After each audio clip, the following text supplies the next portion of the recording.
of the NBA, and I'm a fan of LeBron James. And I believe you got a little resemblance by making your ano bang English ng bigot balbas. Beard. Goatee. Making your goatee beard a little yeah, a little longer. So yun lang naman. I just want to congratulate you for showing your effort and confidence. And for me, you're the projects.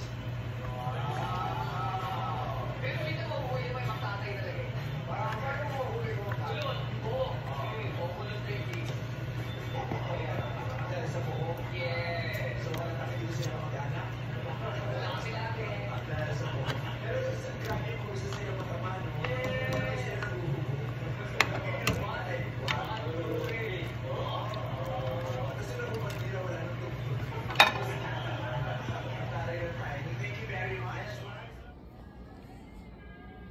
Magluluto tayo ng sinabaw na isda na ulo.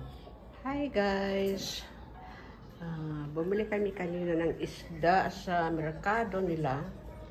Yung ulo, kasi gusto kong may sabaw.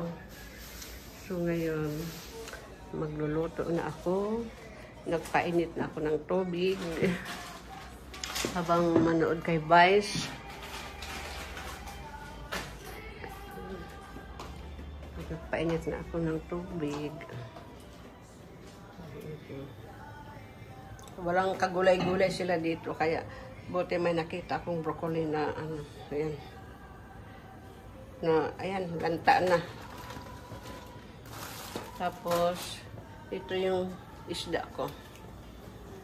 Sariwa. Mag-live sana ako pero hindi man pwede mag-post nito. Pero kailan tuloy-tuloy.